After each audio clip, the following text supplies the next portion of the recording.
mengatur diri kita dalam hal perilaku. Apapun emosi yang kita rasakan, bagaimana ekspresi emosinya harus tepat. Hmm. Pada prinsipnya, emosi yang sehat adalah satu, kita ekspresikan dengan apa? Tidak menyakiti diri kita sendiri. Dua, tidak menyakiti orang lain. Hmm. Tiga, tidak merusak barang.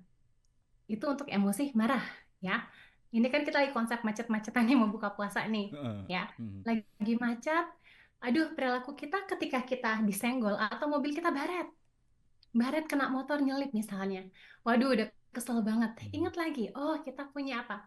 Kita punya lagi puasa. Hmm. Kita mesti punya pengaturan diri dalam hal perilaku.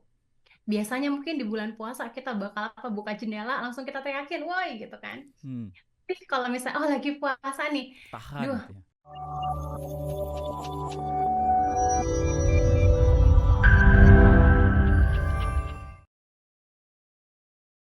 Seperti apa sebetulnya konsep pengaturan diri dari sudut pandang perspektif psikologi, Mbak Inu? ya. Sebenarnya sih kalau kita bahas soal pengaturan diri, istilah psikologinya adalah self regulation ya, regulasi diri.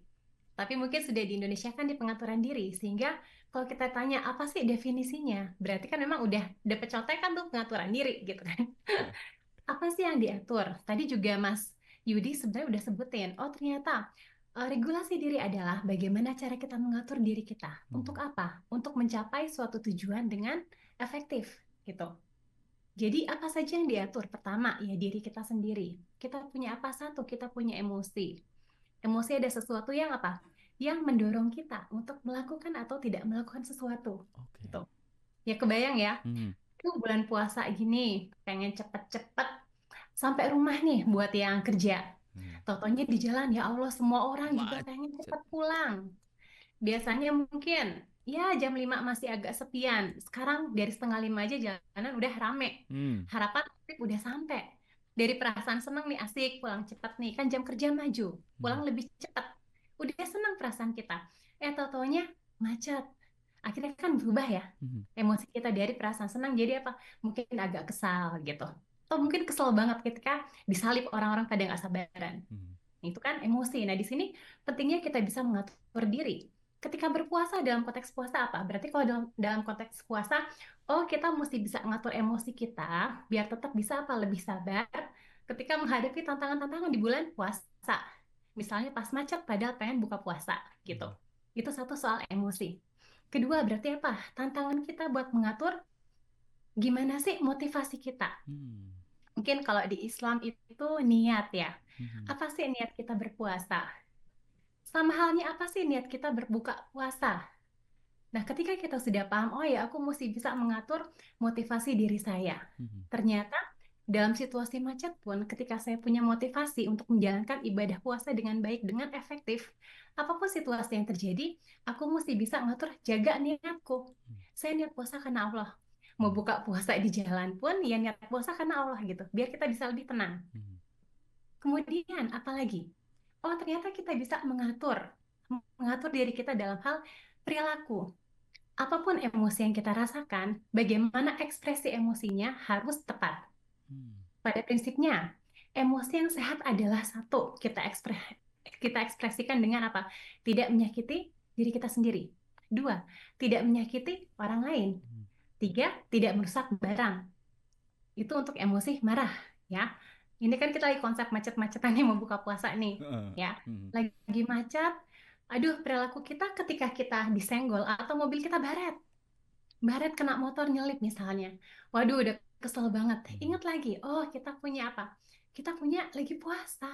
Hmm. Kita mesti punya pengaturan diri dalam hal perilaku. Biasanya mungkin di bulan puasa kita bakal apa buka jendela langsung kita teriakin, woi gitu kan. Hmm.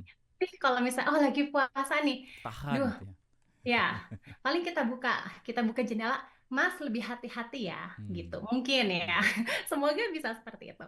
Iya, iya. Kemudian setelah dari tadi pertama kan emosi yang kita atur, yang kedua itu lebih ke eh, gimana sih kita menghadapinya tadi ya, kemudian sampai ke perilaku, kemudian motivasi, motivasi kemudian perilaku. Yang keempat, kognitif.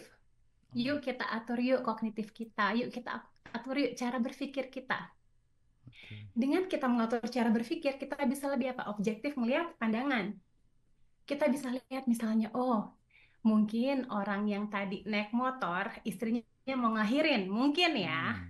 Jadi kita ubah pola pikir kita. Oh ternyata yang pengen buka puasa di rumah nggak cuma kita, orang-orang juga gitu. Jadi dengan kita mengubah cara pandang, harusnya kita bisa lebih teratur nih, regulasi diri kita lebih baik, pengaturan diri kita lebih oke. Hmm. Seperti itu. Baik, baik. Dan selebihnya mungkin ya self regulasi dalam hal apa sosial. Gimana sih cara kita bersikap pada orang lain? Gimana cara kita mungkin menyesuaikan nilai-nilai, nilai-nilai yang kita punya dengan sesuai dengan nilai-nilai yang berlaku di sosial. Itu akan lebih oke diri kita sebagai individu. Ketika kita bisa punya pengaturan diri yang baik dalam hal sosial. Itu sih, Mas Yudi. Oke, ini berarti menarik sekali dan penting bagi kita untuk memahami ya pengaturan diri ini dalam kehidupan sehari-hari, tidak hanya terkait dengan diri kita sendiri, cara berpikir kita, motivasi kita, emosi kita, tapi juga dengan interaksi dengan orang lain ya, Mbak Inu ya.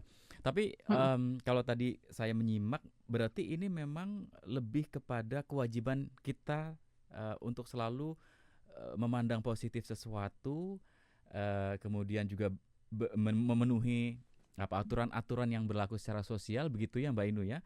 Atau adakah pengaturan diri yang tidak sehat? Kira-kira ada atau enggak gitu ya konsep mm, itu dan bagaimana kita bisa membedakan antara pengaturan diri yang sehat dan yang tidak sehat ini? Ya, berarti kalau kita bisa lihat, oh orang ini regulasi dirinya baik, berarti apa? Satu, untuk dirinya sendiri dia punya apa? Kalau tadi kan yang pertama, dia punya kemampuan buat mengatur emosinya. Itu kan nggak terlalu sosial kan? Untuk Hmm. diri sendiri juga bisa. Misalnya, kalau diri sendiri, aduh, anak kos bangun sahur malas-malasan itu kan dia merugikan dirinya sendiri. Berarti Hmm. kan regulasi dirinya nggak oke. Oh. Kalau dia punya regulasi diri, harusnya dia punya apa? Dia tahu prioritas, dia tahu bagaimana mengatur waktu, dia tahu bagaimana menghargai dirinya, dia tahu bagaimana menghargai hidupnya. Lagi-lagi dalam konteks bulan puasa, oh bulan puasa, ternyata Allah itu menerima amal kita ya. Kalau kita melakukan hal dengan baik dan benar. Hmm. Kan banyak di hadis juga, Allah apa ya, kita berpuasa, tapi cuma dapat laparnya doang, pahalanya enggak, ridhonya Allah Hmm. enggak, Hmm. Hmm. gitu. Ya, ya. Itu kan terkait diri kita sendiri. Nah, orang yang punya self regulasi yang baik, dia akan senantiasa mengatur emosinya, menjaga niatnya, motivasi beribadah berpuasanya, akan mengatur bagaimana sih perilakunya untuk menguntungkan dirinya sendiri. Hmm. Jadi nggak cuma buat orang lain, nggak cuma kewajibannya dia di sosial, enggak gitu. Hmm. Tapi ya itu buat keuntungan dirinya sendiri. Oke, oke. Jadi memang point of view-nya adalah pada akhirnya adalah untuk diri kita sendiri kebaikan yang kita lakukan itu ya Mbak Inu ya. Ya, Baik, betul. Jadi bukan kita sekedar kewajiban. bukan Oke. sekedar kewajiban karena kalau kewajiban mikirnya berat banget ya. Baik.